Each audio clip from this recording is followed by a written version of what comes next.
শুনতে থাকুন আজকের গল্প, লেখিকা সোহিনী অধিকারীর কলমে জিতুতা সিরিজের জিতুতা ও আড়ত রহস্য।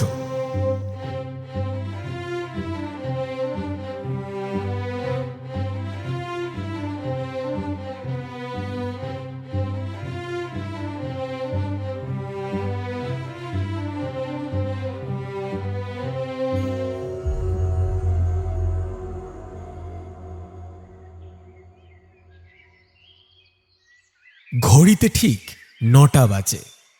ইতিমধ্যেই কড়া রোদে আকাশের দিকে তাকানো দেয়।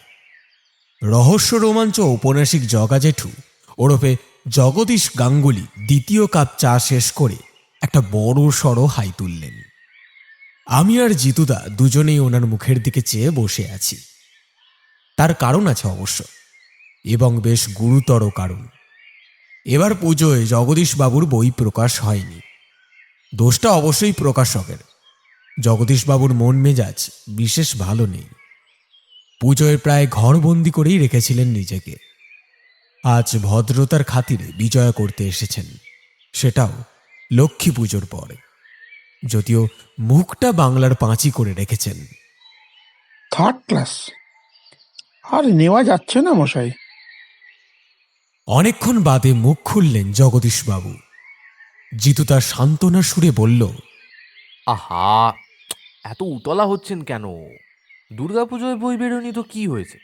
কালী পুজোয় বই বেরোবে, আর আপনার বই যখনই বেরোক হিট হবেই। শেষের কথাটা শুনে জগদীশবাবু একটু খুশি হলেন বটে, কিন্তু মুচড়ে পড়া ভাবটা ঠিক কাটাতে চাইছেন না। আমি বললাম, জগদীশবাবু মিষ্টি খাবেন না? মন নেই তাপস ভাই, মন নেই। এমন আগে কখনো হয়নি। এবারে প্রেস্টিজ নিয়ে টানাটানি পড়ে গেল যে। এই প্রথম পুজোয় জগা জেঠুর বই বেরোলো না, অথচ গল্পটা কিন্তু খাসা সাজিয়েছিলাম। একটা বেশ গা ছমছমে ব্যাপার ছিল গল্পটায়। জগদীশবাবু হয়তো আরো কিছুক্ষণ নিজের দুর্ধর্ষ গল্পের বর্ণনা দিতেন, কিন্তু তার আগেই কলিং বেলটা বেজে উঠল। জিতুদা বলল, তাপস, দেখ তো এত সকালে কে এলো। দেখছি জিতুদা। আমি উঠে গিয়ে দরজাটা খুলে দিলাম। একজন মাঝবয়সী ভদ্রলোক দাঁড়িয়ে আছেন। পরনে তার সাদা ধুতি আর একটা গেঞ্জি। বেশভূষা দেখে মনে হলো কোনো অসৌচ বাড়ি থেকে আসছেন। কে রে তাপস? জিতুদা জিজ্ঞেস করল। আমি কিছু বলার আগেই ভদ্রলোক হাত জড়ো করে বললেন, ভেতরে আসতে পারি? আমি কোনো প্রশ্ন না করেই ভিতরে নিয়ে গেলাম ভদ্রলোককে। বেশ গুছিয়ে বসলেন ভদ্রলোক। তারপর জিতুদার দিকে তাকিয়ে নমস্কার করে বললেন, আপনি নিশ্চয়ই ডিটেকটিভ যতীন মিত্র, রাইট? হ্যাঁ, আপনার পরিচয়? নমস্কার, আমি ভাস্কর ঘোষাল। ঝাঁঝে সুগন্ধে কোম্পানির নাম শুনেছেন আপনি? মশলার কোম্পানি, তাই তো? একদম তাই। আমার বাবা আদিনাথ ঘোষালের তৈরি কোম্পানি। বড়াই করছি না, তবে গত 10 বছরের অনেক ভালো ভালো মশলা কোম্পানিকেই ছাপিয়ে গেছি আমরা। ভাস্করবাবুর বলার ধরনে বেশ অহংকারের ছাপ পেলাম। জিতুদা বলল, তা তো বটেই। বিজ্ঞাপন দেখেছি আপনাদের মশলার, কিন্তু আমার কাছে আসার কারণ? আপনি হয়তো জানেন না, গত 1 সপ্তাহ আগে আমার বাবা, অর্থাৎ ঝাঁঝে সুগন্ধের কর্ণধার আদিনাথ ঘোষাল মারা গেছেন। Very sad. আপনার পোশাক দেখে অবশ্য খানিক আন্দাজ করেছিলাম। কি হয়েছিল না? ভাস্করবাবু কিছুটা উত্তেজিত হয়ে বললেন, সেখানেই তো মিস্ট্রি। ডাক্তার বলেছেন যে অ্যালার্জিক টেন্ডেন্সি বাবার মৃত্যুর কারণ। কথাটা খুব ভুল নয়। বাবা যেদিন মারা যান সেদিন ওনার অস্বাভাবিক রকমের হাঁচি হচ্ছিল, আর ওই কারণেই ওনার মৃত্যু হয়। কিন্তু আমার খটকাটা লাগছে, কারণ বাবার কোনো দিন অ্যালার্জির সমস্যা ছিল না। বাবার পালমোনারি ডিজিজ ছিল, এবং তার জন্য উনি ইনহেলার ব্যবহারও করতেন, কিন্তু অ্যালার্জি কখনো নয়। পালমোনারি ডিজিজ থেকে হাঁচি হওয়াটা অস্বাভাবিক কিছু নয় ভাস্করবাবু। আপনি বাবাকে চেনেন না তাই এমন বলছেন যতীনবাবু। বাবা বরাবরই ভীষণ স্বাস্থ্য সচেতন। উনি সবসময় ধুলো বালি এড়িয়ে চলতেন, প্রতি মাসে চেক আপ করাতেন। আর সবচেয়ে আশ্চর্যের বিষয় কি জানেন? সেদিন রাতে বাবা ইনহেলার নিয়ে শুয়েছিলেন, ঠিক তখন থেকেই ওনার প্রচণ্ড হাঁচি শুরু হয়। আমরা ডাক্তার ডাকার অবধি সময় পাইনি, তার আগেই। Strange, very strange. আপনি প্লিজ বিষয়টা একটু খতিয়ে দেখুন যতীনবাবু। আমি চাইলে থানা পুলিশ করতেই পারতাম, কিন্তু ডেথ সার্টিফিকেট যখন একবার লেখা হয়ে গিয়েছে, তখন পুলিশের তরফ থেকে বিশেষ সাহায্য পাবো বলে তো মনে হয় না আমার। আপনার বাড়িতে কে কে আছে ভাস্করবাবু? আপাতত আমি, আমার স্ত্রী থাকি। আমার একটা ছোট ভাই আছে, সে যদিও বাইরে বেশি থাকে, কিন্তু ওই একটু বাউন্ডুলে স্বভাবের। আর থাকতো বাবার সেক্রেটারি সুনীল রায়।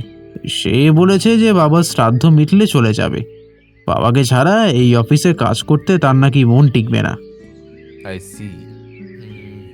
ঠিক আছে, আপনি এখন আসুন, আমি পরে যাব। আমাকে একটু ভাবার সময় দিন।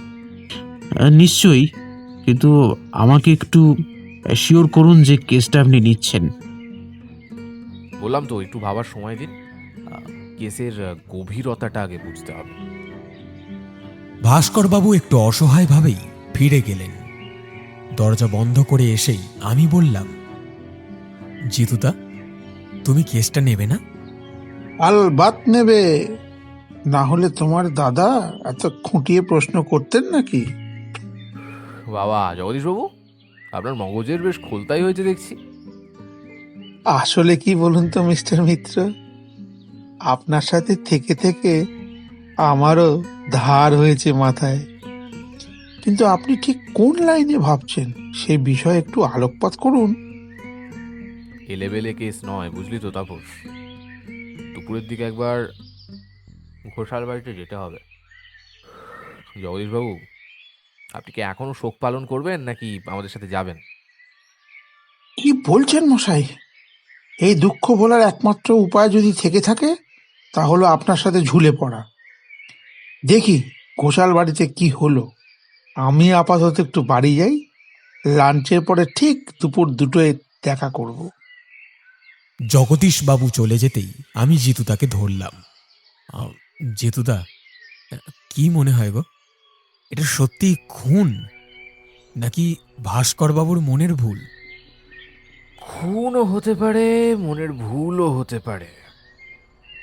আদিনাথ ঘোষাল সম্পর্কে আমার খুব বেশি ধারণা নেই, তবে বছরখানেক আগে খবরের কাগজে ওনার একটা ইন্টারভিউ বেরিয়েছিল, সেখানে ওনার কাজ সম্পর্কে পড়েছিলাম। ভদ্রলোক বেশ অল্প সময় নিজের বাপ ঠাকুরদার ব্যবসার উত্তরণ ঘটিয়েছেন। আমার মনে পড়ে গেল, ভাস্করবাবু বলেছিলেন এই মশলার কোম্পানি ওনার বাবার হাতেই তৈরি। কথাটা জিতুদাকে বলতেই জিতুদা বলল, আদিনাথ ঘোষাল মানুষটা কর্মঠ ছিলেন, একাগ্রতা ওনার কাজের মধ্যে ছিল, কিন্তু সাফল্য পাওয়ার পরেই অসম্ভব রকমের দাম্ভিক হয়ে ওঠেন ভদ্রলোক।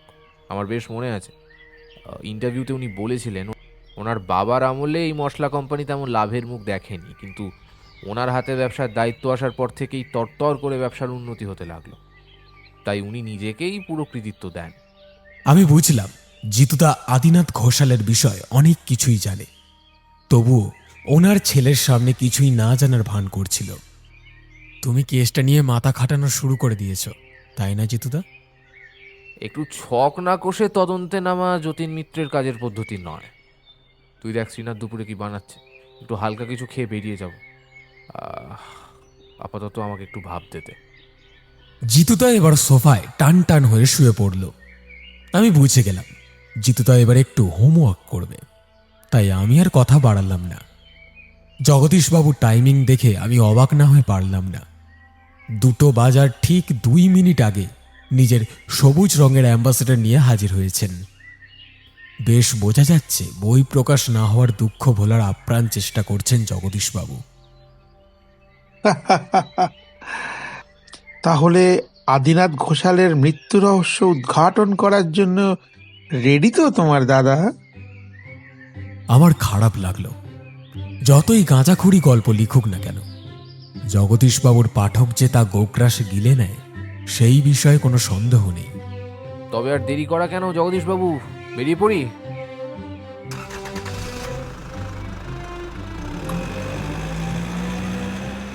আমাদের বাড়ি থেকে আদিনাথ ঘোষালের বাড়ির দূরত্ব প্রায় আধ ঘন্টার। বকুলতলায় বাড়ি। হরিপদ অবশ্য বেশ তাড়াতাড়ি আমাদের পৌঁছে দিল।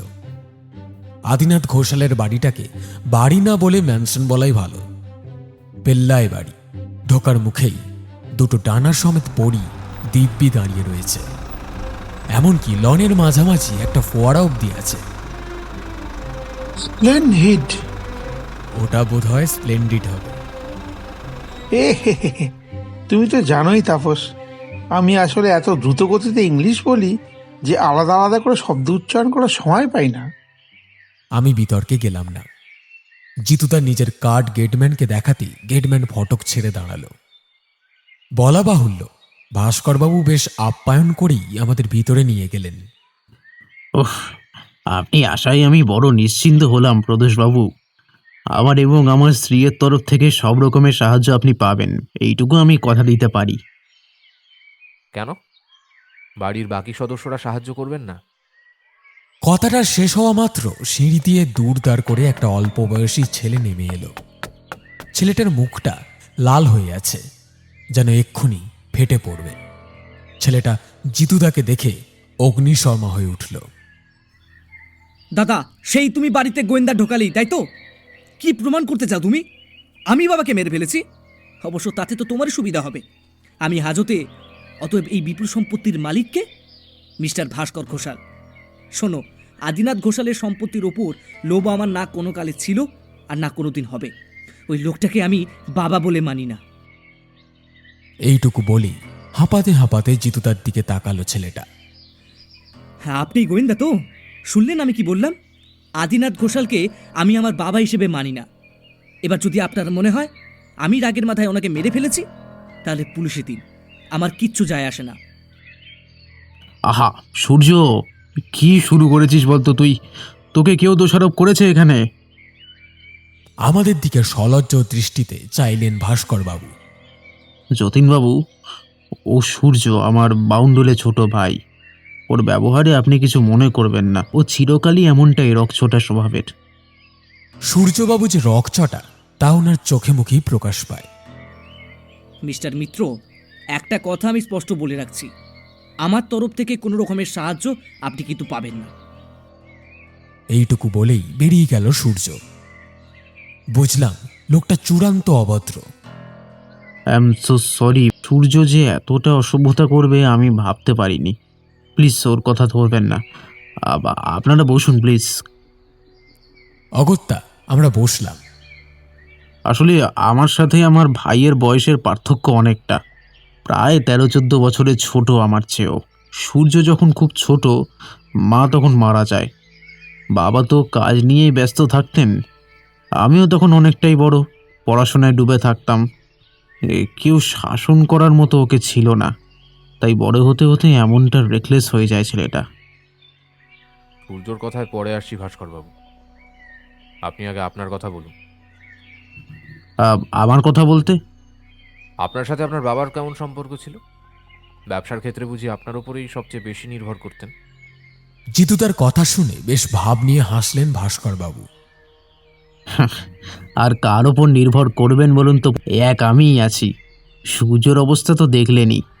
ও কি বলে না বলে ওই জানে। নিজেকে নিয়েই বাঁচে সূর্য। তাছাড়া বাবার সাথে ওর সম্পর্কটাও ছিল সাপে নেউলে।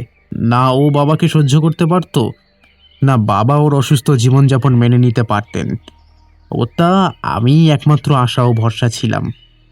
আদিনাথবাবু আর সূর্য এমন তেঁতো সম্পর্কের কারণ কি? শুধুই সূর্য রেহানো জীবনযাপন, নাকি আরও কোনো কারণ আছে? মানে ভাস্করবাবু উত্তর দিতেই ইতস্তত করলেন। ঠিক তখনই একটা মিষ্টি স্বর ভেসে উঠল। সব দোষ কেন শুধু ভাইয়ের হবে? তোমার বাবার বুঝি কোনো দোষ ছিল না? আমরা পিছনে ফিরে চাইলাম। আকাশি রঙের শাড়ি পরা এক ভদ্র মহিলা ঘরে প্রবেশ করলেন। শ্রীতমা, তুমি আবার এখানে এলে কেন? যাও ভেতরে যাও, ওনাদের খাবার দাবারের ব্যবস্থা করে যাও। ভাস্করবাবু মৃদু ধমকের সুরে বললেন। মনে হলো শ্রীতমা দেবী ভাস্করবাবুর স্ত্রী। শ্রীতমা দেবী চুপ করলেন না, বললেন, অতিথি আপ্যায়ন কি করে করতে হয় আমার জানা আছে। অন্তত অতিথিদের বসিয়ে নিজের গুণগান গাই না। তাছাড়া ওনারা নিশ্চয়ই আমার সাথেও কথা বলতেন। শ্রীতমা দেবীর কাটা কাটা কথা শুনে ভাস্করবাবু চুপ করে গেলেন। শ্রীতমা দেবী আমাদের সম্মুখেই হাত জড়ো করে বসে পড়লেন। নমস্কার, আমি ওনার স্ত্রী শ্রীতমা। ওনার সাথে নিশ্চয়ই আপনাদের কথা হয়েছে, আর আমার ভাইয়ের সাথেও। সূর্যর ব্যবহারে আপনারা খারাপ পেয়েছেন জানি, কিন্তু ওর বাইরেটা দেখে ওকে বিচার করবেন না প্লিজ। সূর্য কিন্তু মনের দিক থেকে একেবারে খাঁটি। ধমনীতে রাজরক্তের প্রবাহটা একটু কম কি না? আমি জিতুদার মুখের দিকে চাইলাম। জিতুদা মন দিয়ে শ্রীতমা দেবীর কথা শুনছেন। জগদীশবাবু আমার কানের কাছে মুখ নামিয়ে বললেন, বুঝলে তাপস, সবাই সবার শত্রু, কারো সাথে কারো বনিমনা নেই। আমি ইশারায় ওনাকে চুপ করতে বললাম। জিতুদা বলল, সূর্যকে ভালো বলার কারণ ও তোর বাবাকে পছন্দ করে। সে তো ওর বাবাও ওকে পছন্দ করতো না, কিন্তু ঠাকুর না করুন আজ যদি বাবার জায়গায় সূর্য মারা যেত, তাহলে কি সবাই বলতো বাবা নিজের ছোট ছেলেকে মেরে ফেলেছে? কিন্তু কেউ কোনোদিন সাহস পেত এমন কথা বলার? শ্রীতমা দেবী, আপনি কি বলতে চাইছেন একটু খুলে বলুন প্লিজ। জিতুদার গম্ভীর স্বর শুনে একটু সংযত হলেন শ্রীতমা দেবী।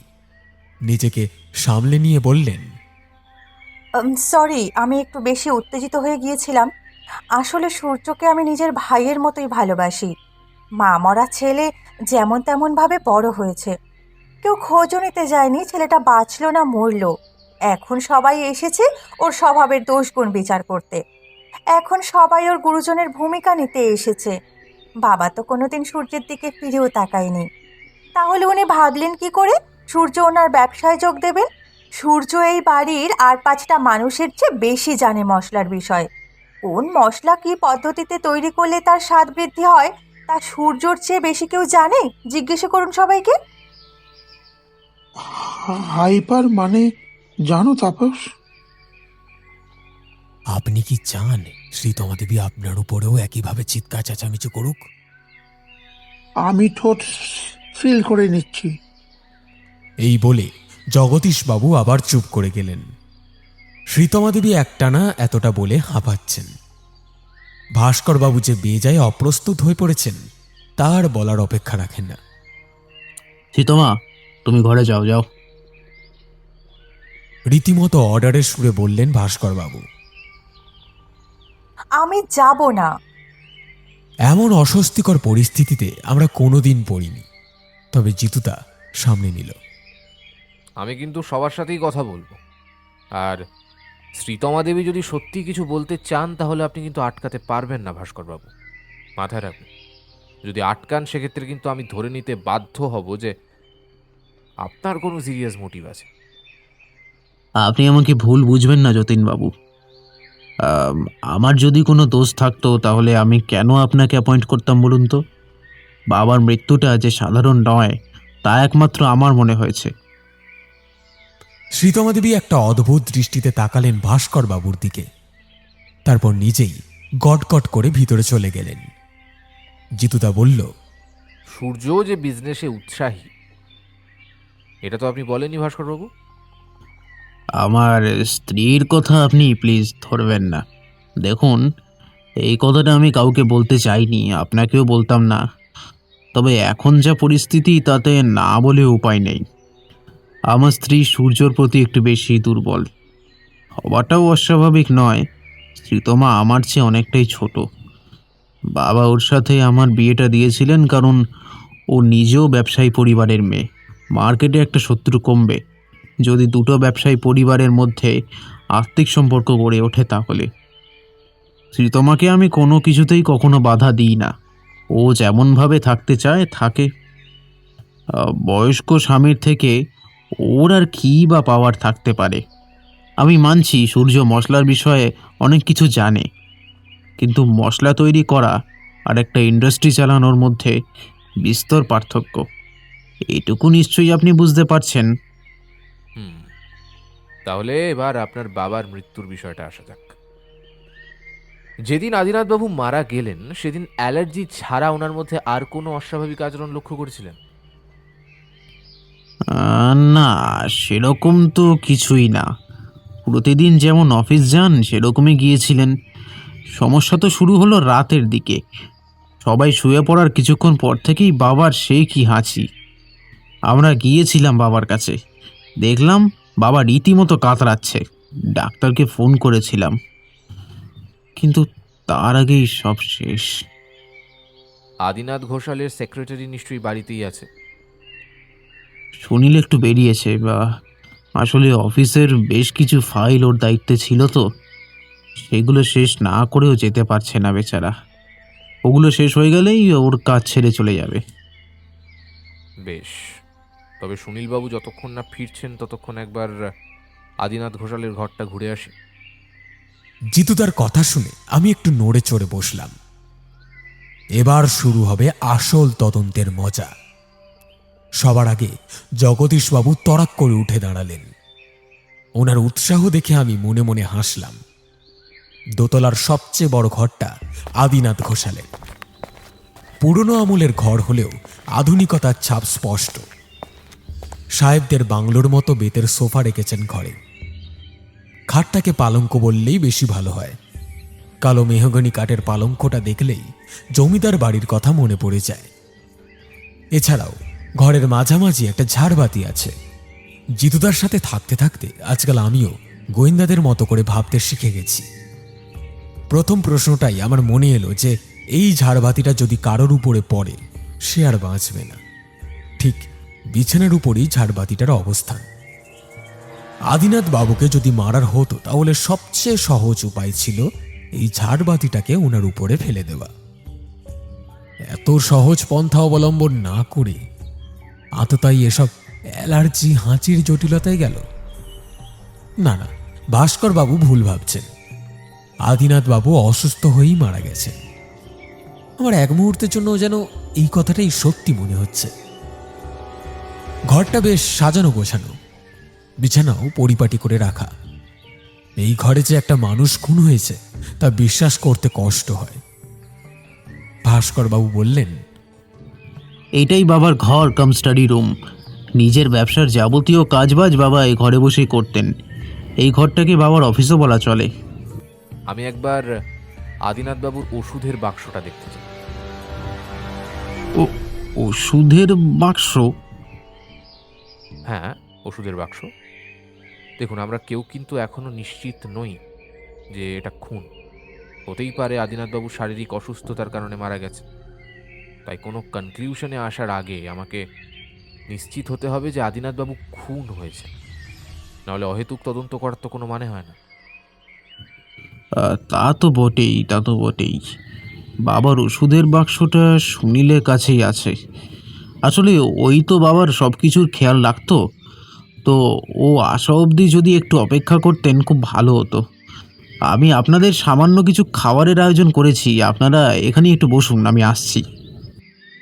ভাস্কর বাবু ঘর ছেড়ে বেরিয়ে যেতেই আমি বললাম, জিতুদা, কি বুঝছো?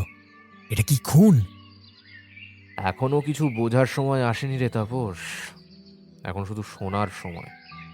খুব ভালো করে শুনতে হবে, খুব ভালো করে দেখতে হবে। খানিকক্ষণের মধ্যেই শ্রীতমা দেবী 3 প্লেট ভর্তি খাবার এনে আমাদের সামনে রাখলেন। প্লিজ খেয়ে নিন আপনারা। অনেকক্ষণ এসেছেন, আমরা ঠিক করে আপনাদের যত্ন করতে পারিনি। আমি অবাক হলাম। শ্রীতমা দেবীকে এখন বড্ড বেশি স্বাভাবিক লাগছে, যেন আধ ঘন্টা আগে কিছুই হয়নি। আমাদের খাওয়ার মাঝেই ভাস্কর বাবু খবর দিলেন সুনীল বাবু এসেছেন। সুনীলবাবুর সাথে কথা বলবো, তবে তার আগে আমার ওষুধের বাক্সটা চাই। বলছি, আগে কথাটা বলে নিলে হতো না? না। জিতু তার শান্ত অথচ দৃঢ় গলার স্বর শুনে একটু থতমত খেয়ে গেলেন ভাস্কর বাবু। কিছুক্ষণ পরে একটা ছিপছিপে অল্প বয়সী ছেলে ঘরে ঢুকল। ওর হাতে একটা ছোট্ট বাক্স। বুঝলাম এই লোকটাই সুনীল। আমাদের দিকে তাকিয়ে মৃদু হেসে উনি বললেন, নমস্কার, আমি সুনীল রায়। আমি আদিনাথবাবুর সেক্রেটারি ছিলাম, এখনো আছি। তবে আর বেশি দিন নয়। মানুষটাই যখন নেই, তখন আর আমার থেকে কি লাভ? ভাস্কর বাবুর কাছে সবটাই শুনলাম। আপনি কোথায় গিয়েছিলেন সুনীলবাবু? আদিনাথ স্যার আর বেঁচে নেই, কিন্তু তার কাজগুলো তো ফুরিয়ে যায়নি। সেক্রেটারি হিসাবে আমারই দায়িত্ব সেসব কাজ শেষ করা। তাই এই মনের অবস্থাতেও আমাকে অফিসে ছুটতে হচ্ছে। সুনীলবাবু, আপনিও কি ভাস্কর বাবুর মতো বিশ্বাস করেন যে আদিনাথ ঘোষালকে খুন করা হয়েছে? দেখুন, প্রথমে তো এসব কথা আমার মনে আসেনি, কিন্তু তারপরে যখন ভাস্কর স্যার বললেন, তখন আমিও ভেবে দেখলাম বিষয়টা স্বাভাবিক নয়। আদিনাথ স্যারের কখনোই অ্যালার্জির সমস্যা ছিল না, সেখানে ওনার মৃত্যুর কারণটা এটা হয়ে গেল। তাই আমিও ভাবলাম বিষয়টা একটু খতিয়ে দেখা হোক। আমি একবার ওষুধের বাক্সটা দেখতে চেয়েছিলাম। হ্যাঁ, আমি সাথে করেই এনেছি। এই নিন। জিতুদা ওষুধের বাক্সটা খুলে প্রতিটা ওষুধের লেবেল খুব খুঁটিয়ে দেখল। আদিনাথ ঘোষালের শ্বাসকষ্টের সমস্যা ছিল, ভাস্করবাবু অবশ্য বলেছিলেন। জিতুদা নিজের সম্পূর্ণ মনোযোগ ওষুধের বাক্সতেই দিল। জগদীশবাবু আমার কানে কানে বললেন, তোমার দাদা বুঝি আজকে সম্পূর্ণ কেসটা সলভ করে ফেলবেন? জিতুদা চাইলে সব পারে। ও তা বটে। জিতুদা ততক্ষণে ইনহেলারটা তুলে নিয়েছে। এই ইনহেলারটা টানার পর থেকেই আদিনাথবাবুর শরীর খারাপ, তাই তো? রোজ এমন হতো না, একমাত্র সেই দিনই। আপনাদের একবারও মনে হলো না ইনহেলারটা চেক করা উচিত? না, ইনহেলার তো রোজই নিতেন, এতে তো সন্দেহজনক কিছু পাইনি আমি। শুধু আমি নয়, কারোর মাথাতেই আসেনি ইনহেলার চেক করার কথা। কেন? মানে ইনহেলারে কি কোনো গোলমাল ছিল? তাহলে তো ডাক্তারকে জানাতে হবে। উনি ভুল ওষুধ প্রেসক্রাইব করেছিলেন। কোনো উত্তর দিল না জিতুদা। ইনহেলারে ওষুধ ভরার খোপটা খুলে ফেলল। নাকের কাছে নিয়ে গিয়ে গন্ধটা শুকল। মশলার গন্ধ। মশলার গন্ধ? শুকনো লঙ্কা। শুকে দেখুন। আমি দেখলাম, সত্যিই তো, এই যে শুকনো লঙ্কার গন্ধ। ভাস্কর বাবু স্তম্ভিত হয়ে বললেন, ইনহেলারের শুকনো মশলার গন্ধ কি করে থাকতে পারে যতীনবাবু? আমি যে কিছুতেই কিছু বুঝতে পারছি না। আমি আন্দাজ করতে পারছি খুনের পদ্ধতিটা কেমন হতে পারে। বড্ড অদ্ভুত, এমনটা আমি আগে কখনো দেখিনি। যে ক্যাপসুলটা ইনহেলারে ভরে পাফ নেওয়া হয়, আমার ধারণা সেই ক্যাপসুলটা পাল্টে দেওয়া হয়েছিল, আর তার জায়গায় রেখে দেওয়া হয়েছিল শুকনো লঙ্কার গুঁড়ো ভরা ক্যাপসুল। স্বাভাবিকভাবেই লঙ্কার গুঁড়ো ভরা ক্যাপসুলের পাফ নিলে যে কোনো মানুষের হাঁচি শুরু হবে। এটা যে খুন, সে বিষয়ে আর কোনো সন্দেহ নেই। তবে নিশ্চিত হওয়ার জন্য আমি এটাকে ল্যাবে টেস্ট করতে পাঠাবো। আর হ্যাঁ, আপনারা না চাইলেও পুলিশকে জানাতে হবে। তবে এটা কোনো জিনিস চুরি যাওয়ার ঘটনা তো নয়, ইটস এ মার্ডার। আমাকে ক্যাপসুলের কৌটোটা দিন সুনীলবাবু। খুনি নিশ্চয়ই এতক্ষণে ক্যাপসুলগুলো পাল্টে ফেলেছে। আমি কিচ্ছু বুঝতে পারছি না যতীনবাবু। বাবাকে এভাবে খুন করবে কে? কেনই বা খুন করতে চাইবে? বাবার তো কোনো শত্রু ছিল না। ব্যবসার ক্ষেত্রে অনেক শত্রুই থাকে, তবে স্যারের এমন শত্রুতা তো কারোর সাথে ছিল বলে জানি না, যেটা খুনের পর্যায়ে চলে যেতে পারে। জিতুদা বেশ গম্ভীর হয়ে গেছে। এটা কোনো বাইরের লোকের কাজ নয়, এটা বাড়ির লোকের কাজ। আচ্ছা, আপনারা কেউ শহর ছেড়ে যাবেন না। পুলিশ এসে এই রুমটা সিল করবে। মনে রাখবেন, আপনারা সবাই কিন্তু আমার সাসপেক্ট লিস্টে আছেন। জিতুদা চলে যেতে উদ্যত হলো। আমরাও তার পিছু নিলাম। আমি লক্ষ্য করলাম শ্রীতমা দেবী খুনের বিষয়টা শুনেও বড্ড ধীর স্থির রয়েছেন। উনি কি এতটুকু অবাক হননি?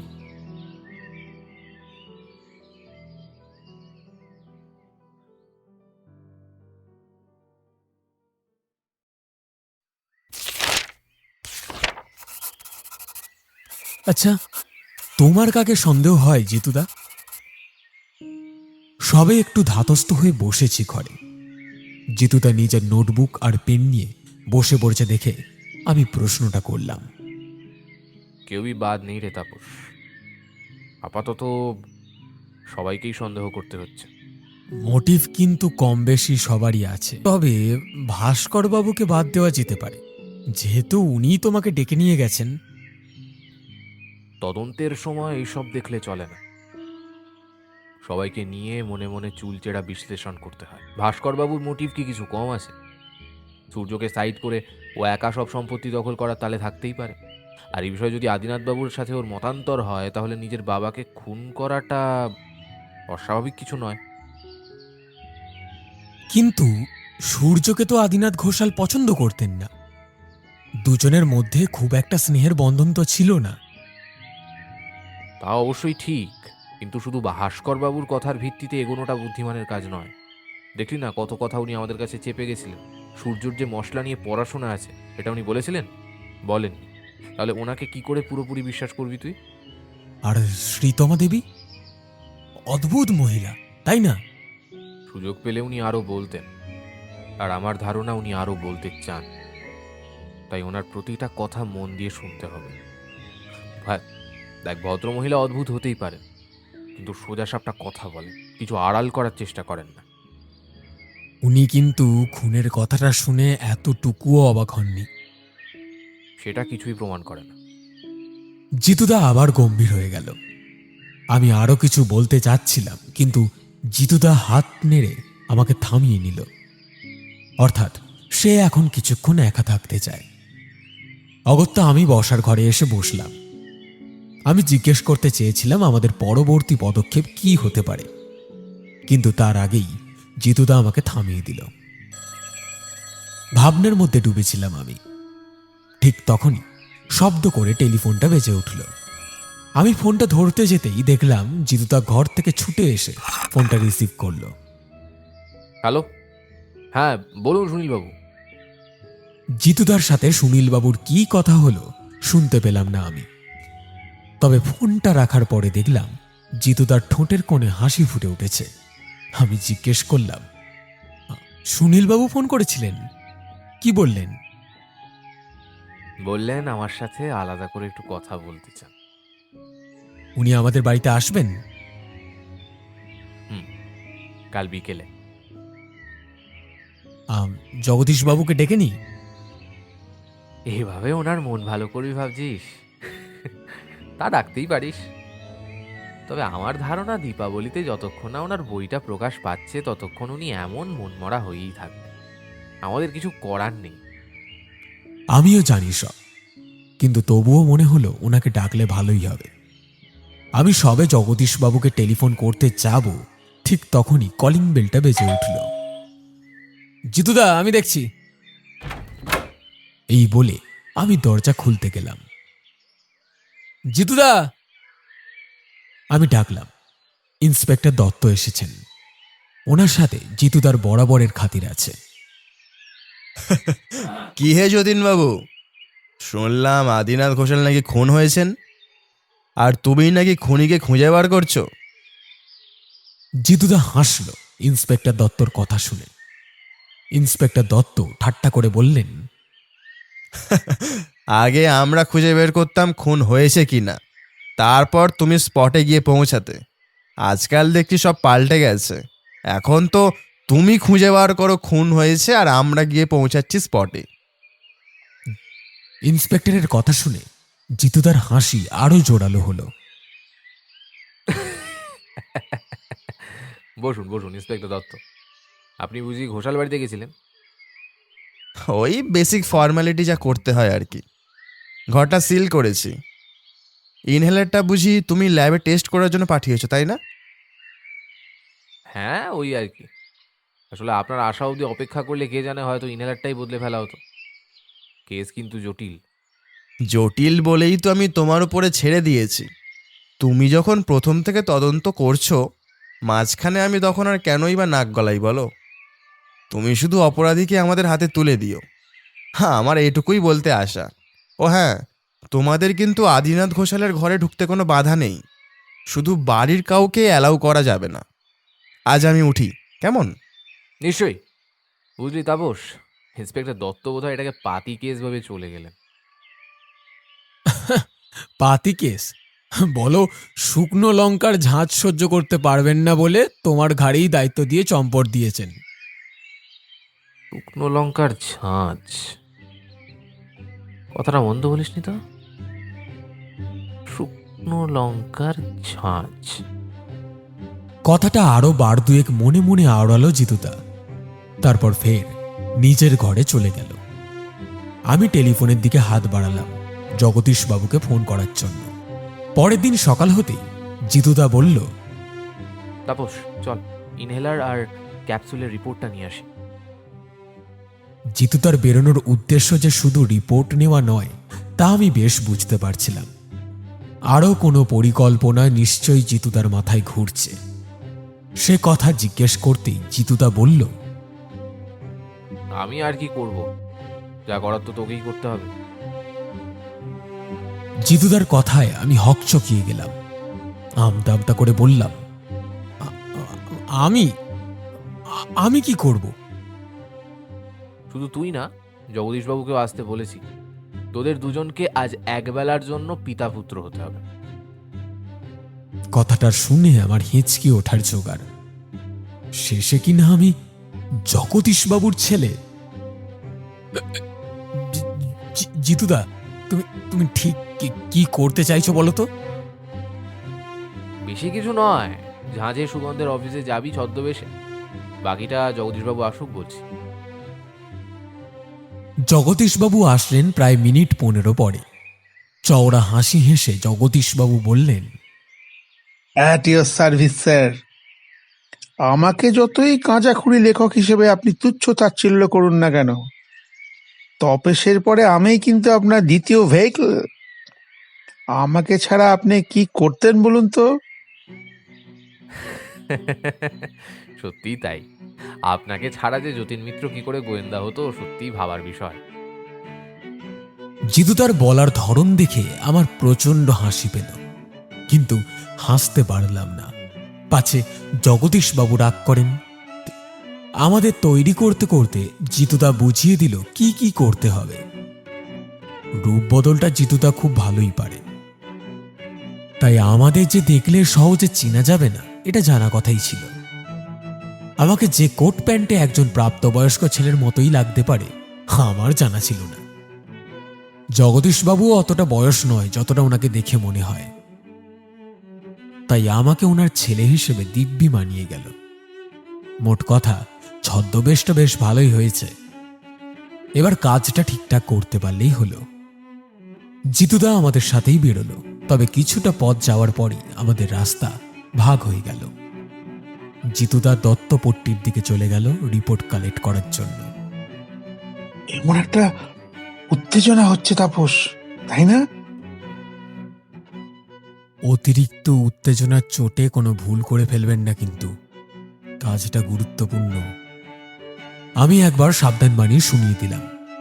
জগদীশবাবু মাথা নেড়ে বললেন, নো, নেভার। আদিনাথ ঘোষালের অফিসটা গড়িয়া ছাড়িয়ে বেশ কিছুটা দূরে। ট্যাক্সিতে করে সেখানে যেতে লাগলো আধ ঘন্টা। এখন আমি আর তাপস নই, আমার নাম কৌশিক চৌধুরী, আর জগদীশবাবু আমার বাবা আশিস চৌধুরী। দুজনে মিলে রিসেপশনে যেতেই প্রশ্নের সম্মুখীন হতে হলো। আপনারা কারা? কাকে চাই? জগদীশবাবু বেশ কায়দা মেরে বললেন, আমরা মিস্টার আদিনাথ ঘোষালের সাথে দেখা করতে এসেছি। ওনার সাথে আমাদের অ্যাপয়েন্টমেন্ট ছিল। আপনারা জানেন না আদিনাথ স্যার তো মারা গেছেন 1 সপ্তাহ হলো। আপনারা এখন কি করে ওনার সাথে দেখা করবেন? হোয়াট? আদিনাথ ঘোষাল মারা গেছেন? আমি তো কিছুই জানি না। Very sad, very sad. কিন্তু এবার কি হবে? আমরা যে অনেক দূর থেকে এসেছি। আপনাদের অ্যাপয়েন্টমেন্ট লেটারটা একটু দেখান। লেটার? লেটার মানে? জগদীশবাবু ভড়কে গেছেন দেখে আমিই বললাম, আদিনাথ ঘোষাল আমাদের পূর্ব পরিচিত, তাই লেটার আলাদা করে আনার প্রয়োজন বোধ করিনি। আমরা থাকি শিলিগুড়িতে, সেখান থেকে এসেছি। ঝাঁঝের সুগন্ধের একটা বিজ্ঞাপন করার জন্য মিস্টার ঘোষাল আমাদের ডেকেছিলেন। আজ তার ফাইনাল কথা হওয়ার কথা ছিল। কিন্তু এখন আদিনাথ ঘোষাল নেই, কিন্তু ওনার ছেলে তো আছেন। ভাস্করবাবুকে কি একটু পাওয়া যাবে? ভাস্কর বাবু মানে আদিনাথ স্যারের বড় ছেলে, উনি তো অফিসে আসেন না। সে কি? তবে যে ভাস্কর। জগদীশবাবু উত্তেজিত হয়ে কিছু একটা বলতে যাচ্ছিলেন। আমি ঠিক সময় বুঝে থামিয়ে দিয়ে বললাম, কেন? আদিনাথবাবু তো বলেছিলেন ভাস্করবাবু ওনার বড় ছেলে। নামেই বড় ছেলে, ব্যবসার সমস্ত কাজ তো সামলাতেন সূর্য স্যার, উনিই তো মশলাটা ভালো বোঝেন। ভাস্করবাবু তো কোশমিনকালও অফিসে আসেননি। তাহলে সূর্যবাবুর সাথে কথা বলা যাবে? মানে আসলে সূর্য স্যার তো প্রায় মাসখানেক হলো অফিসে আসা ছেড়ে দিয়েছেন। ওই পারিবারিক অশান্তি আর কি। আমি নিজেই নিজের অবাক ভাবটা কাটিয়ে উঠতে পারছিলাম না। তার উপরে জগদীশবাবু আমাকে চমকে দিলেন। Then with whom we are suppose to contact? This is highly unprofessional. জগদীশবাবু যে এতটা আত্মবিশ্বাসের সাথে কথাটা বলবেন আমি ভাবতেই পারিনি। রিসেপশনের লোকটাও বোধ করি বুঝতে পারেনি জগদীশবাবু এমনভাবে কথাটা বলবেন। উনি থতমত খেয়ে বললেন, আপনারা সুনীলবাবুর সাথে কথা বলতে পারেন। সূর্য স্যারের অবর্তমানেই ওনার সমস্ত কাজ সুনীলবাবু দেখছেন। ওনাকে এখন পাওয়া যাবে? হ্যাঁ, উনি তো প্রায় রোজই অফিসে আসছেন। এই প্রতুল, ওনাদের নিয়ে যাও তো সুনীলবাবুর কেবিনে। প্রতুলবাবু আমাদের লিফট অবধি এগিয়ে দিলেন। লিফটে উঠে জগদীশবাবু বললেন, অভিনয়টা কেমন করেছি তাপস? চিনতে পারবেন? না পারারই কথা। চারতলায় সুনীলবাবু আর আদিনাথবাবু পাশাপাশি কেবিন। আমরা দ্বিতীয় কেবিনে নক করলাম। ভিতর থেকে আওয়াজ আসলো, আসুন। আমরা ভিতরে প্রবেশ করলাম। আপনারা কারা? যে পরিচয় রিসেপশনে দিয়েছিলাম সেই পরিচয়টাই সুনীলবাবুকেও দিলাম। স্যার তো সব তথ্যই আমাকে দিয়ে রাখতেন, এটা কেন দিলেন না? একটু যদি সূর্যবাবুর সাথে কথা বলা যেত, মানে আপনি তো সেক্রেটারি। আমি জিতুদার শেখানো কথাটা আওড়ালাম। কথাটা শুনে সুনীলবাবু বেশ তেলে বেগুনে জ্বলে উঠলেন। রাগত স্বরে বললেন, আপনাদের কি মনে হয় আমি এই চেয়ারে এমনি এমনি বসে আছি? শুনুন, আদিনাথ ঘোষালের কোনো ছেলে ওনার ব্যবসার সম্বন্ধে এত জানে না যতটা আমি জানি। যদি ঘোষালের সাথে ব্যবসা করতে চান তাহলে আমার সাথেই যাবতীয় কথা বলতে হবে। আমরা উঠে পড়লাম। না, আমরা এভাবে ব্যবসা করি না। একজন সেক্রেটারির সাথে কখনোই আমরা ডিল ফাইনাল করব না। এই প্রপোজালটি আমি উইথড্র করছি। এইটুকু বলি আমি আর জগদীশবাবু বেরিয়ে এলাম। আসার সময় স্পষ্ট শুনতে পেলাম সুনীলবাবু টেবিলে ঘুষি মারলেন। ভদ্রলোক বেজায় চটে গেছেন। অফিস থেকে বেরিয়ে জগদীশবাবু বললেন, জিতুদার সাথে দেখা করতে হবে, প্রচুর খবর দেওয়ার আছে। আমার ধারণা তোমার দাদা আগে থেকে এসব আন্দাজ করেছিল, আমাদের এখানে পাঠিয়েছে নিশ্চিত হতে। জগদীশবাবু কথাটা খুব একটা ভুল বলেননি। ভাস্করবাবু যে আদিনাথবাবুর এত বড় ব্যবসাটা একা হাতে সামলান এটা জিতুদা কখনোই বিশ্বাস করতে পারেনি। তার মানে জিতুদা আগেই আন্দাজ করেছিল এমন কোনো পেঁচ থাকতে পারে। তবে কি ভাস্করবাবুই খুনি? কিন্তু খুনটা যদি উনিই করে থাকেন তবে জিতুদাকে তদন্ত করতে ডাকার অর্থ কি? এই সমস্ত প্রশ্ন মাথায় নিয়েই ফেরার পথ ধরলাম।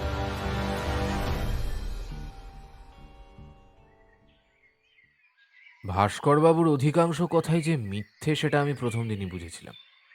আমরা আপাতত বসে আছি হোটেল ট্রি হাউসে। জিতুদাই বলল আজ লাঞ্চটা বাইরেই করবে। জিতুদাকে সমস্ত তথ্য গুছিয়ে পরিবেশন করে দিয়েছি আমি। এবার জিতুদার বিচার করার পালা। জিতুদা আরো বলল, সূর্যর সাথে আদিনাথের ব্যবসার কোনো সংযোগ নেই এটা আমি কখনোই মানতে পারিনি। ভাস্করবাবুর স্ত্রী যে মিথ্যে বলেননি সেটা তাহলে প্রমাণ হয়ে গেল। তাহলে এবার ভাস্কর বাবুর হাতে হাত করা উঠছে? কেন? এক সামান্য গোয়েন্দাকে মিথ্যে বলার জন্য যে হাতে হাত করা ওঠে, এটা তো জানা ছিল না। আরে মশাই, মিথ্যে কথা বলার জন্য কেন জেল হবে? জেল হবে আদিনাথ ঘোষালকে খুন করার জন্য। ভাস্করবাবু যে খুনটা করেছেন তার তো কোনো প্রমাণ নেই। তাছাড়া উনি মিথ্যে বলেছেন মানে যে উনি খুনি, এটা ভাবা নিছক বোকামি ছাড়া কিছু না। জিতুদার কথা শুনে জগদীশবাবুর উৎসাহ একেবারে দমে গেল। তাহলে কে খুনি?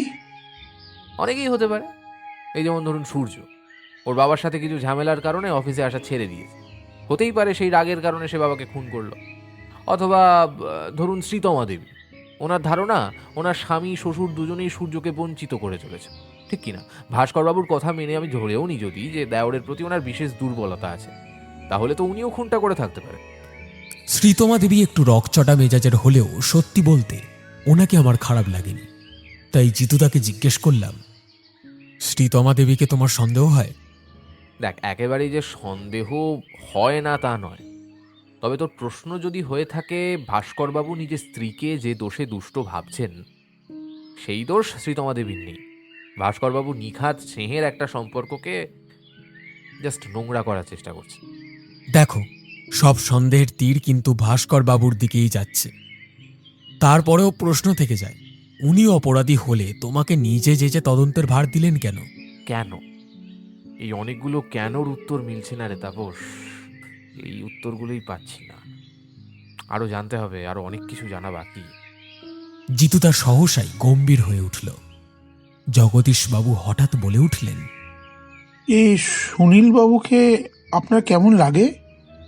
আমার মাঝে মধ্যে বেশ ভয়ই লাগে। আজ যেমন চটে গিয়েছিল। কাজ বোঝে ছেলেটা, বা হয়তো কাজ ছাড়া অন্য কিছুই বোঝে না। আজ বিকেলে আসার কথা, শুনি ওনার কি বক্তব্য। এত কথার মাঝে আসল কথাটাই জিজ্ঞেস করতে ভুলে গিয়েছিলাম। এখন মনে পড়ায় জিজ্ঞেস করলাম, জিতুদা, রিপোর্টে কি দেখলে? যা ভেবেছিলাম তাই। শুকনো লঙ্কার ট্রেস পাওয়া গেছে, তবে ক্যাপসুলের কৌটো পাল্টে ফেলা হয়েছে। কোনো ক্যাপসুলের ভেতরেই শুকনো লঙ্কা নেই।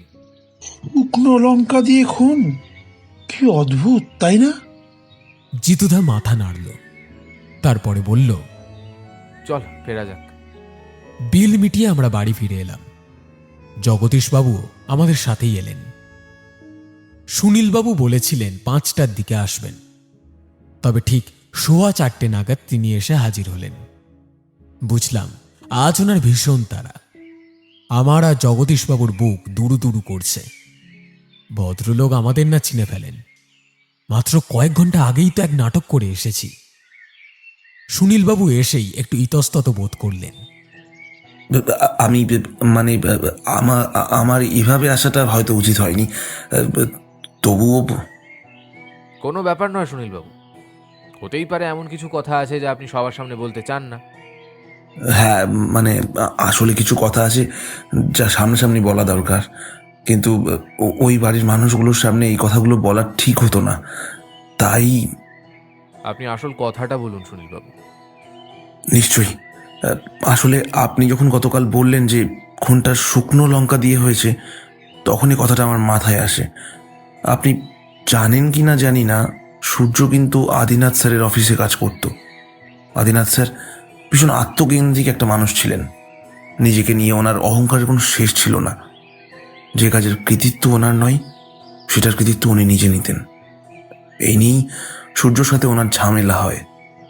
সূর্য কিন্তু কাজের ক্ষেত্রে ভীষণ সিরিয়াস ছিল, খুব ভালোভাবে অবজার্ভ করতে পারতো সব কিছু। আর তাই ওর ফর্মুলা মেনেই যে কোনো মশলার মিশ্রণ বানানো হতো। আপনি হয়তো জানেন, যখন মশলার গুঁড়ো তৈরি করা হয় তার মধ্যে কিছুটা পরিমাণ লবণ ও চিনি মেশানো থাকে। এছাড়াও স্বাদ বাড়ানোর জন্য আরও অনেক এডিবল উপকরণের ব্যবহার করা হয়। এগুলোর পরিমাণের উপরেই নির্ভর করে মশলার স্বাদ। আর এই পরিমাণটা সবচেয়ে ভালো বুঝতো সূর্য। আর এই ফর্মুলা মেনেই ও নতুন শুকনো লঙ্কার গুঁড়ো লঞ্চ করাতে চাইছিল ঝাঁঝে সুগন্ধের হাত ধরে। আদিনাথ স্যারের কোনো আপত্তি ছিল না। উনি জানতেন আর 5টা মশলার মতোই এই মশলার প্যাকেটও সকলের হেসেলে জায়গা করে নেবে, কিন্তু উনি সূর্যকে কোনো ক্রেডিট দিতে চাননি। সবাই জেনেছিল আদিনাথ ঘোষাল এই মিশ্রণের আবিষ্কার করেছেন। আর এই নিয়েই সূর্যর সাথে কথা কাটাকাটি হয় আদিনাথ স্যারের। সূর্য কোম্পানি ছেড়ে দেয়, কিন্তু আদিনাথ স্যার নিজের নামেই লঞ্চ করেন ঝাঁঝি সুগন্ধের নতুন শুকনো লঙ্কার গুঁড়ো। জিতুদা সবটা শুনে অনেকক্ষণ থম মেরে বসে রইল। আপনার কি ধারণা সূর্য খুনটা করেছে? মনে না হওয়ার কোনো কারণ নেই। এই শুকনো লঙ্কা দিয়েই তো যত অশান্তির সৃষ্টি। আবার আদিনাথ স্যার খুনও হয়েছেন এই শুকনো লঙ্কার দ্বারা। এমনটা তো হতেই পারে।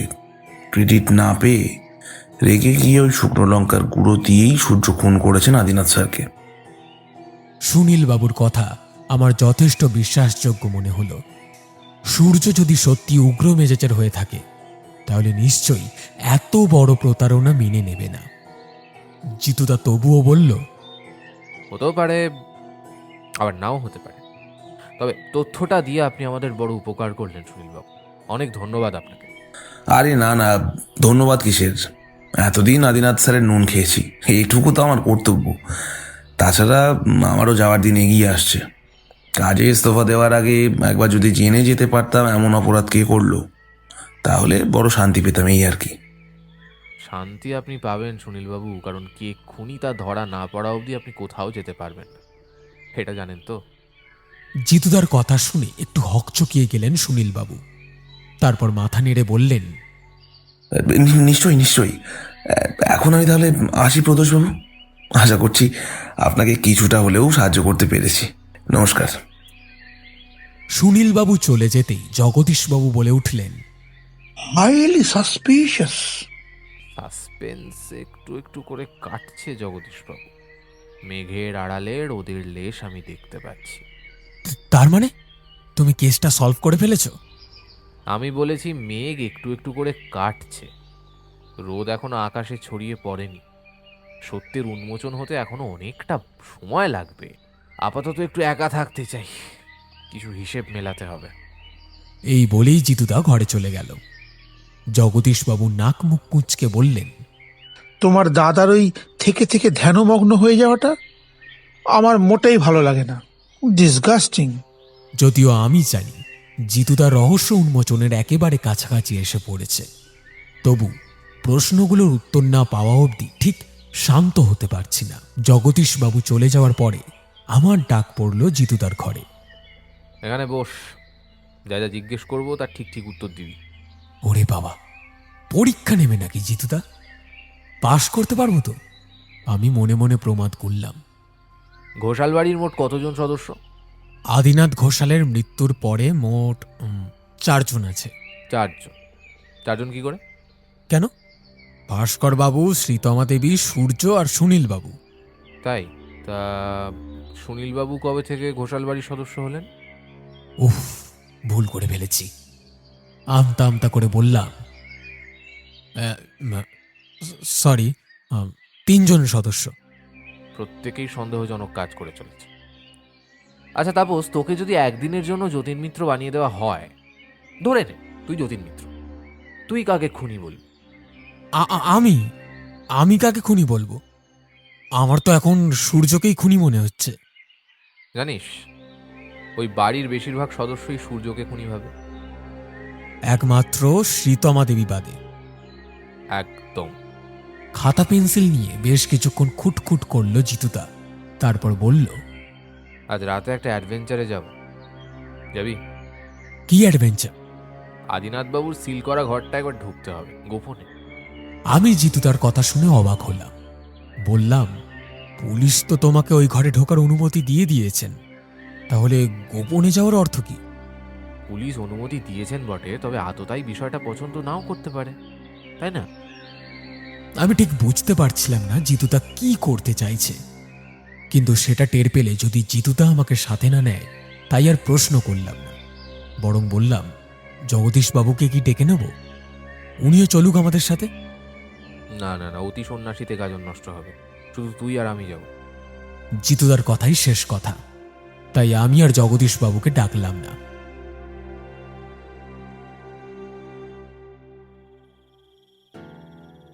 রাত গভীর। জিতুদার কথা মতো হালকা সবুজ রঙের একটা জামা পরেছি। সবুজ রং নাকি অন্ধকারে অদৃশ্য হয়ে যায়। একটা টর্চ আর একটা রশি নিয়ে আমরা রওনা দিলাম ঘোষাল বাড়ির দিকে। দূরত্ব অনেকটা, তাই ট্যাক্সি নিতে বাধ্য হলাম। তবে বাড়ির থেকে বেশ কয়েক মাইল দূরেই নেমে পড়লাম। রাতে এত বড় বাড়িটাকে রাজবাড়ির চেয়ে কম কিছু লাগছে না। অদ্ভুত মোহময়ী পরিবেশের সৃষ্টি হয়েছে। আমি আর জিতুদা পাশাপাশি হাঁটছি। বাড়ির সামনে এসে জিতুদা বলল, জুতো খুলে ফেল। হ্যাঁ, এখানে জুতো খুলবো? রাস্তায়? নয়তো কি খসখস শব্দ করতে করতে ভেতরে যাবি? যেন সবাই জেগে উঠে তোকে আপ্যায়ন করে ঘরে তোলে। এই রে, চটিয়ে দিয়েছি জিতুদাকে। তাড়াতাড়ি করে জুতো খুলে বাইরে রাখলাম। তারপর পা টিপে টিপে এগিয়ে গেলাম। আদিনাথ ঘোষালের ঘরটা বাড়ির পিছন দিকে পড়ে। সেই দিকেই বড় বারান্দা আছে। জিতুদা হুক সমেত দড়িটা উপর দিকে ছুঁড়ল। তারপর আমার দিকে চেয়ে বলল, উঠতে পারবি? আমিও কোনো কথা না বলে দড়ি ধরে উঠে গেলাম বারান্দায়। জিতুদাও একইভাবে উঠে এলো। সামান্য ধূপধাপ আওয়াজ হলো। জিতুদা বলল কিছুক্ষণ চুপচাপ বসে থাকতে। না, মিনিট 5 হয়ে গেল, কেউ এলো না। জিতুদা উঠে গিয়ে থাই গ্লাসটা খোলার চেষ্টা করল। না, কেউ লক করেনি। একটানি খুলে গেল। আমরা নিঃশব্দে ভিতরে প্রবেশ করলাম। জিতুদা টর্চের আলো ফেলল ঘরে। আমি ফিস ফিস করে বললাম, তুমি কি এখানে কিছু খুঁজতে এসেছো? জিতুদা নিজের ঠোঁটে আঙুল রেখে ইশারায় আমাকে চুপ করতে বলল। আদিনাথ ঘোষালের ড্রয়ারগুলো খুলে খুলে দেখছে জিতুদা। কি খুঁজছে বোধ করি ভগবান নিজেও জানেন না, একমাত্র জিতুদা জানে। খানিকক্ষণ পরে দেখি জিতুদা তালি বাজে উঠল। পেয়েছি, পেয়েছি। কি পেয়েছো? এখন বলবো না, বাড়ি চ, কাল আবার আসতে হবে। আমরা ফেরার পথ ধরলাম বটে। রাস্তায় কত করে বললাম জিতুদাকে কি পেয়েছে সেটা অন্তত বলতে। জিতুদা শুধু বলল, সব প্রশ্নের উত্তর পেয়ে গেছি তাপস। আমি মুখ হাঁড়ি করে বাড়িতে গেলাম। সারা রাত জিতুদার ঘরে আলো জ্বলল। আমি দরজায় কান পেতে বোঝার চেষ্টা করলাম জিতুদা কি করছে। সব চেষ্টা বৃথা। হ্যাঁ, কিছুই বুঝতে পারলাম না কি হচ্ছে। শেষে ঘুমে চোখ টেনে আসছিল। বালিশে মাথা রাখতেই কোথায় যেন তলিয়ে গেলাম। জায়গাটার নাম বোধহয় ঘুমের দেশ। স্বপ্নে দেখলাম আদিনাথ ঘোষালের হাতে সেই ইনহেলারে উনি ক্যাপসুলটা ভরলেন। আমি যেন স্পষ্ট দেখতে পাচ্ছি ওই ক্যাপসুলটা লাল হয়ে যাচ্ছে ক্রমশ। ওর ভিতরেই তো সেই শুকনো লঙ্কা ভরা আছে। আদিনাথ বাবু সেই ইনহেলার টানছেন। কষ্ট হচ্ছে ওনার, তবুও উনি টানছেন। হঠাৎ বুকে হাত ছেবে মাটিতে লুটিয়ে পড়লেন উনি। কেউ ওনার কাছে এগিয়ে আসছে না। হাসির আওয়াজে ভরে যাচ্ছে ঘরটা। আদিনাথ ঘোষালকে ঘিরে সবাই হাসছে। ভাস্কর বাবু, শ্রীতমা দেবী, সূর্য, সুনীল, সবাই ওনাকে ঘিরেই হাসছে। হঠাৎ সেই হাসি মুখগুলো মিলিয়ে গেল আদিনাথ বাবুর বেদনায় কাতর মুখটা। সব শেষে দেখতে পেলাম শ্রীতমা দেবী রান্নাঘরের মাটিতে বসে শিলপাটায় শুকনো লঙ্কা বাটছেন। দূরে আদিনাথ বাবু দাঁড়িয়ে, ওনার হাতে সেই ক্যাপসুলের কৌটো। ঘুমটা চট করে ভেঙে গেল আমার। দরদর করে ঘামছে আমার সারা শরীর। ওই ক্যাপসুলের কৌটো, ওই ইনহেলার। জিতুদা কি খুঁজতে গিয়েছিল ওই ঘরে? প্রশ্নটা পুনরায় মনে আসতেই আমি ছুটে গেলাম জিতুদার ঘরে। দরজা তখনও বন্ধ। আমি জোরে ধাক্কা দিলাম। জিতুদা, দরজা খোলো। জিতুদা দরজা খুলতে আমি ঢুকে গেলাম ঘরে। ইতিউতি চেয়ে বললাম, কি খুঁজে পেয়েছো তুমি আজ? তুই বোধহয় জানিস, তাই না? কিন্তু এটা কি করে সম্ভব? এমন কেন করবেন আদিনাথ বাবু? সব প্রশ্নের উত্তর আগামীকাল সকালে পাবে। কাল অনেকগুলো কাজ আছে, অনেক জায়গায় ফোন করতে হবে। কালকেই তার মানে গল্পের ক্লাইম্যাক্স? একদম, কালকেই গল্পের জবনিকা পতন। ভোরও এসেছে প্রায়, আকাশটা ফর্সা হচ্ছে। এই শ্রীনাথ উঠেছে কিনা দেখ, উঠে থাকলে বল ব্ল্যাক কফি বানিয়ে দিতে। সারা রাত ঘুমাইনি, মাথাটা বড্ড ধরেছে। আমি নিঃশব্দে বেরিয়ে এলাম। মাথাটা কেমন ঝাঁঝা করছে, কারণ যেটা ঘটেছে সেটা ঘটার কথা ছিল না। আদিনাথ ঘোষালকে এমন মানুষ ভাবিনি আমি। এতদিন ধরে মনে মনে কষে রাখা অহেতুক অঙ্কগুলো কেমন যেন গুলিয়ে যাচ্ছে। প্রত্যেকটা অঙ্ক যেন কেউ লাল কালি দিয়ে কেটে দিচ্ছে। চাটা আমি নিজেই বানিয়ে নিলাম। শ্রীনাথ ঘুমোচ্ছে, তাই ওকে আর ডাকলাম না। জিতুদা হেসে আমার হাত থেকে চায়ের কাপটা নিল। ছি মশাই, ছি, এটা আমি আপনাদের কাছ থেকে আশা করিনি। জগদীশবাবু পায়চারি করছেন আর একটা করে ছি বলছেন। মেজাজ বেশ রুক্ষ হয়ে গেছে। আপনারা গত রাতে আমাকে ছাড়াই এমন একটা অ্যাডভেঞ্চার করে ফেললেন, আর আপনাদের আমি বন্ধু ভাবতাম। ছি। আরে হঠাৎ করে ভাবলাম যাবো, তাছাড়া সবাই মিলে ভিড় বাড়ালে ধরা পড়ে যেতাম। জিতুদা বোঝানোর চেষ্টা করল। জগদীশবাবু তবু মাথা নেড়ে বললেন, অন্তত একবার তো জানাতে পারতেন। আচ্ছা বেশ, ভুল হয়েছে, এরপর স্বর্গে গেলেও আপনাকে জিজ্ঞেস করে যাব, কেমন? জগদীশবাবু কথাটা শুনে একটু স্থির হয়ে বসলেন। তারপর জোর করে গম্ভীর হওয়ার চেষ্টা করলেন। কেন যেন জগদীশবাবুকে সিরিয়াস হতে দেখলেই আমার ভীষণ হাসি পায়। তবু নিজেকে সামনে নিলাম। জগদীশবাবু একই রকম গম্ভীর স্বরে জিজ্ঞেস করলেন, তা আজ আমাদের কি প্ল্যান? আপাতত কয়েকজনকে ফোন করতে হবে, রহস্য উন্মোচনের জন্য সবাইকে একত্রিত করতে হবে। তো এই আজকেই রহস্য উন্মোচন হবে? বলেন কি মশাই, কেস সলভড? জগদীশবাবু তালি বাজিয়ে হেসে উঠলেন। জিতুদা টেলিফোনের দিকে এগিয়ে গেলেন। হ্যালো, হ্যাঁ ভাস্কর বাবু, হ্যাঁ বলছি আমি আর ঘন্টা দুয়েকের মধ্যে আসছি আপনাদের বাড়িতে।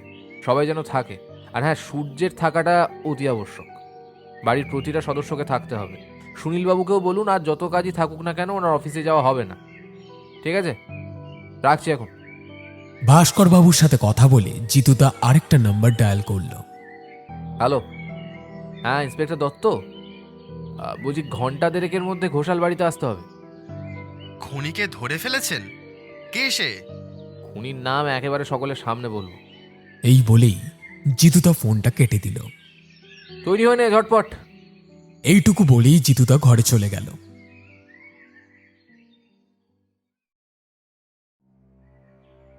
আমরা ঘোষাল বাড়িতে এসে পৌঁছেছি মিনিট 10 হলো। মোটামুটি সবাই এসে উপস্থিত হয়েছেন। ইন্সপেক্টর দত্ত আসলেই জিতুদা শুরু করবেন বলা। সূর্য বিরক্ত হয়ে বলল, সকাল সকাল কেন রেগেছেন মিস্টার মিত্র? আমাদের কি আর কোনো কাজ নেই? আপনার তো কোনো কাজ না থাকারই কথা সূর্য। বাবার অফিসে যাওয়া তো আপনি অনেক দিন হলো ছেড়ে দিয়েছেন। আর যদি বলেন ভাস্করবাবুর কথা, উনি তো কোনো কাজই করেন না। তবে মানুষকে লম্বা চওড়া গল্প বানিয়ে অবশ্যই শোনান, তাই না ভাস্করবাবু? ভাস্কর বাবুর মুখটা আমশির মতো শুকিয়ে গেল। না মানে আমার একটা বন্ধু ছিল, লাস্ট বেঞ্চে বসতো, আর আকাশ কুসুম কল্পনা করতো। কখনো বলতো সে নাকি অঙ্কে 100 পেয়েছে, কখনো বা বলতো তার বাবা ডাকাত সর্দার ছিল। সবাই জানতো সে মিথ্যে কথা বলছে, এমনকি সে নিজেও জানতো যে তার মিথ্যে কথাগুলো সকলের কাছে ধরা পড়ে যায়, তবুও সে বলতো। মানে এটা এক ধরনের রোগ বলতে পারেন, জানেন? আপনিও হয়তো এই একই রোগে আক্রান্ত। তবে আদিনাথ ঘোষাল আপনার ওপরই সবচেয়ে বেশি নির্ভর করত। এটা একটু বেশি বাড়াবাড়ি হয়ে গেল না ভাস্করবাবু? বিশেষ করে যেখানে আপনাকে অফিসের অধিকাংশ স্টাফ চেনেই না। ভাস্কর বাবু কিছু বলতে পারছেন না, চুপচাপ মুখ কালো করে বসে আছেন। ইতিমধ্যে ইন্সপেক্টর দত্ত এসে উপস্থিত হয়েছেন। তাই জিতুদা গলা খাঁকারি দিয়ে বলতে আরম্ভ করল, গত 21শে অক্টোবর আদিনাথ ঘোষাল মারা যায়। ডাক্তার এটাকে স্বাভাবিক মৃত্যু হিসেবে ঘোষণা করলেও ওনার জ্যেষ্ঠ পুত্র ভাস্কর বাবুর ধারণা হয় ওনার বাবার মৃত্যুটা স্বাভাবিক নয়। এমন মনে হওয়ার কারণ আদিনাথ বাবুর অ্যালার্জি সমস্যা কখনো ছিল না। উনি আমার ওপরে তদন্তের ভার দেন। আদিনাথ বাবুর ওষুধের বাক্স ঘেঁটে আমি জানতে পারি ওনাকে কিভাবে খুন করা হয়েছে। ইনহেলারের ক্যাপসুল পাল্টে তার ভেতরে ভরে দেওয়া হয়েছে শুকনো লঙ্কার গুঁড়ো। সেই ঝাঁজেই উনি মারা গেছে। এখানে আমি সূর্যকে একটা কথা জিজ্ঞেস করতে চাই। সূর্য, এই লঙ্কার গুঁড়ো নিয়েই তো তোমার আদিনাথবাবুর সঙ্গে ঝগড়া হয়, তাই না? ঝাঁজে সুগন্ধের সদ্য লঞ্চ করা লঙ্কার গুঁড়ো, সেটা তো তোমারই তৈরি। That proves nothing. না না না, আমি কি বলেছি কিছু প্রমাণ করে? সত্যিই কিছু প্রমাণ করে না। তবে এর থেকে একটা নতুন সূত্র আমি পেয়েছিলাম। এটাই যে আদিনাথ ঘোষাল অত্যন্ত স্বার্থপর একটা মানুষ। কিন্তু এখন আদিনাথ বাবুর চরিত্র বিশ্লেষণ আমরা করব না, কারণ সেটা আমার কাজ নয়। আমি একটু ভাস্কর বাবুর কাছে আসতে চাই।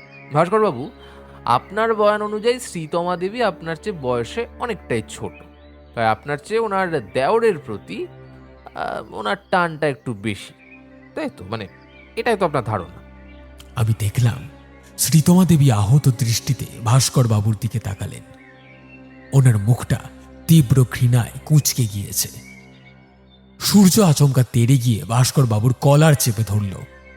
তোমার সাহস কি করে হয় বৌমনি নামে এমন নোংরা কথা বলার? তোমাকে আজ আমি মেরেই ফেলবো। একটা ছোটখাটো মারপিট লেগে গেল সহসাই।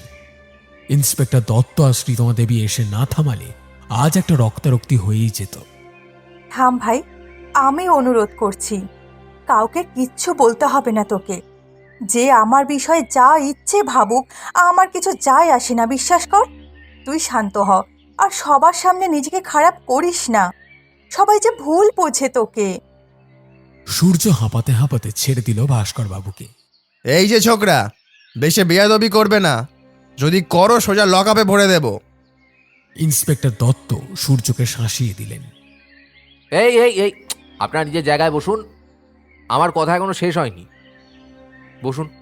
সবাই শান্ত হতেই জিতুদা আবার বলল, ভাস্কর বাবুর এই কথা বলার কারণ প্রথমে আমি বুঝতে পারিনি, তবে উনি যে সম্পূর্ণ ভুল বলছেন এটুকু জানতাম।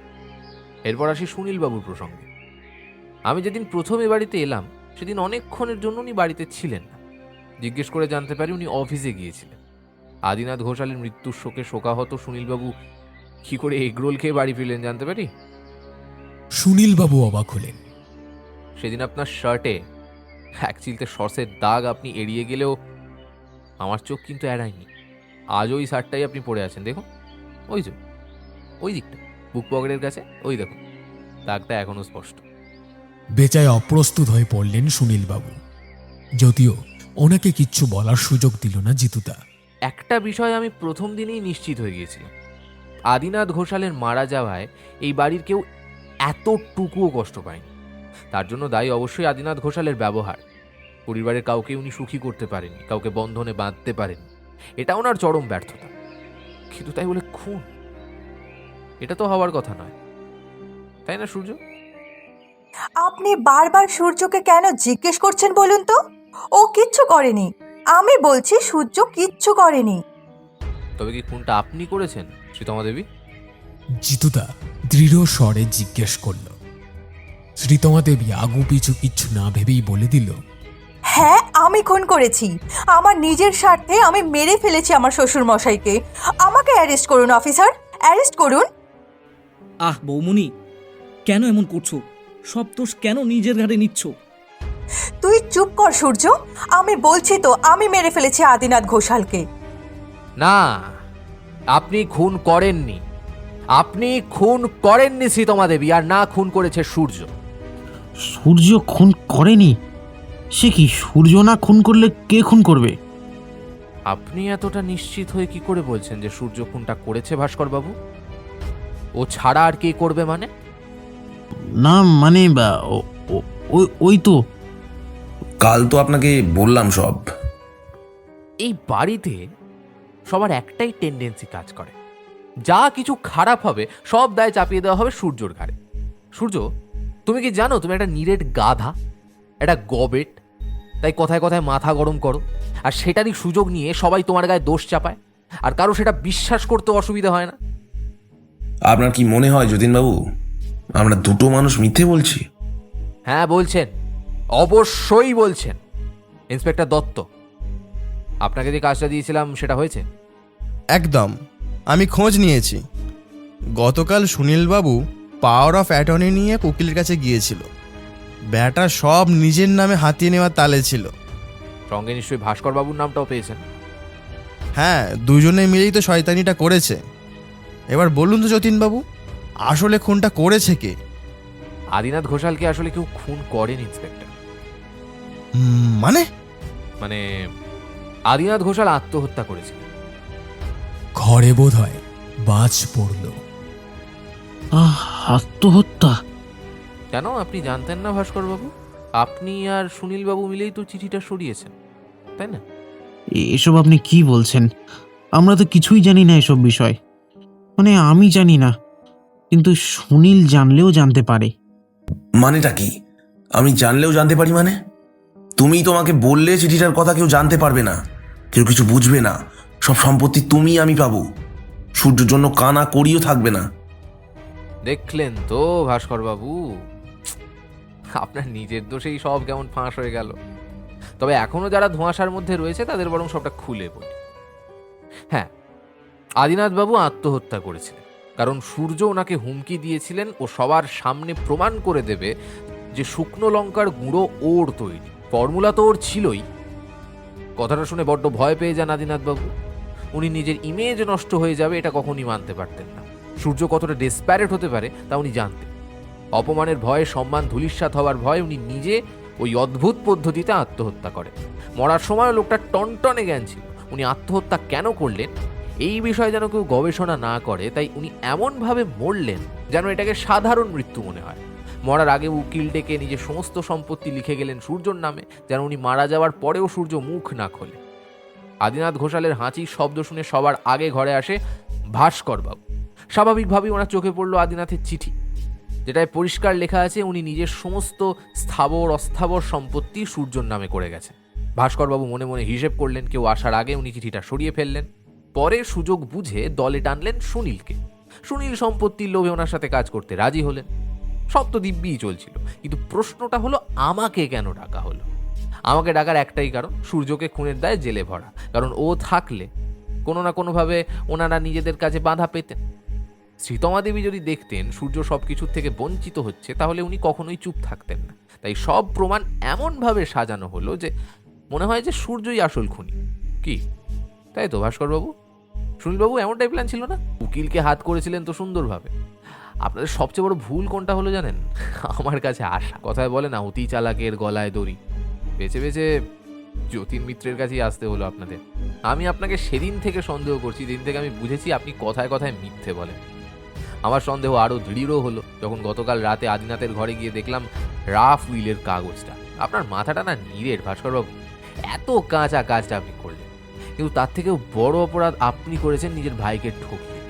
সূর্যর নামে দিনের পর দিন মিথ্যে অপবাদ দিয়েছে। সূর্য কোনোদিন এমন কোনো কাজ করেনি যার জন্য এই বংশের নাম ডুববে। হতে পারে ও বদমেজাজি, হতে পারে ও রকচটা, কিন্তু সূর্য কোনোদিন খারাপ মানুষ ছিল না। আপনি আর আপনার বাবা চিরকাল ওকে ব্যবহার করে গেছেন, কোনোদিন ওকে ওর ন্যূনতম প্রাপ্যটুকু দেননি। আপনাকে আর সুনীলকে ফর্জারি অর্থাৎ ঠকানোর দায়ে অ্যারেস্ট করা হবে। ভাস্করবাবু আর সুনীল বাবুকে নিয়ে গেল দুজন পুলিশ। জিতুদা সূর্যের দিকে ফিরল। সূর্য, কিছু বলার আছে তোমার? এবার যেন এক ছেলে মানুষ সূর্যকে দেখলাম। আমি কি আপনাদের সাথে খুব বেশি বাজে ব্যবহার করে ফেলেছি? হঠাৎ জগদীশবাবু ফিক করে হেসে ফেললেন। এই তো, এতক্ষণে মনে হচ্ছে এর সাথে একটু কথা বলা যাবে। এবার তাহলে আদিনাথের ব্যবসার সম্পূর্ণ দায়িত্ব তোমার। যেখানে আমার কোনো সম্মান নেই সেখানে আমিও নেই যতীনবাবু। আমি ওই অফিসে আর যাব না। হ্যাঁ, এত টাকার ব্যবসা ছেড়ে দেবে? না, এবার একটু নিজের পায়ে দাঁড়াতে হবে। বৌমণি বলেছে নিজের যোগ্যতা যখন আছে তখন নিজেই খেটে রোজগার করতে পারবো। দেখবেন একদিন ঝাঁঝি সুগন্ধর থেকেও বড় কোম্পানি হবে আমার। জানেন তো, আমি কিন্তু মশলা বানানো বৌমণির কাছ থেকেই শিখেছি। বৌমণি রান্না করতো আর আমি বসে বসে দেখতাম। বৌমণি বলতো এই ধরনের মশলা সহজে মিহি করে বাটা যায়, এই ধরনের মশলা বাটতে অসুবিধা হয়। আমিও সেই থেকেই শিখে গেছি কিভাবে পারফেক্ট মশলা বানাতে হয়। এবারে আমি আর বৌমণি মিলে ব্যবসা করব। দেখবেন ঝাঁঝে সুগন্ধাকেও ছাপিয়ে গেছি। ও একটা পাগল, তাই এসব বলছে। আমার কিছুই নয়, ওর নিজের গুণ ছিল তাই পেরেছে। তবে আমি কিন্তু আপনাদের ছাড়ছি না। আপনারা আমার ভাইকে নির্দোষ প্রমাণ করেছেন। আমিও আপনাদের আজ ভালো করে খাইয়ে তবে বাড়ি যেতে দেব। শ্রীতমা দেবী ভিতরে চলে গেলেন। আপনারা আসুন প্লিজ। সূর্য চলে যেতেই জগদীশবাবু বললেন, কেসটা যে এইভাবে শেষ হবে ভাবতে পারিনি, জানেন তো।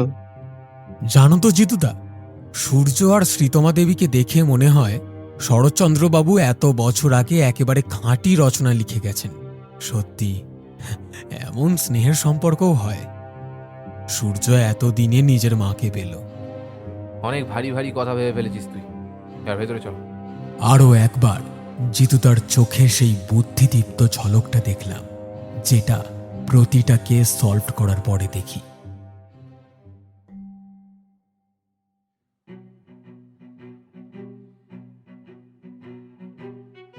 শুনছিলেন আজকের গল্প জিতুদা ও আরত রহস্য।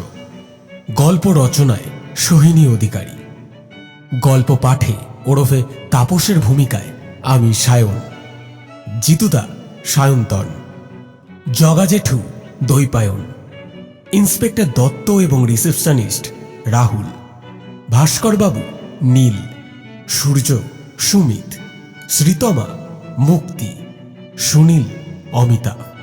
পর্ব পরিচালনায় টিম ফিকশন হাট, আবহে সূর্য, প্রচ্ছদ মুরালি। আমরা ধন্যবাদ জানাই সোহিনী অধিকারী এবং বিশ প্রোডাকশনকে আমাদের এই উদ্যোগে পাশে থাকার জন্য। আমাদের গল্প ভালো লাগলে লাইক, শেয়ার এবং সাবস্ক্রাইব করে দেবেন। ফিকশন হাট ফিরে আসছে আবার একটা নতুন গল্পের সাথে। ততক্ষণ ভালো থাকবেন।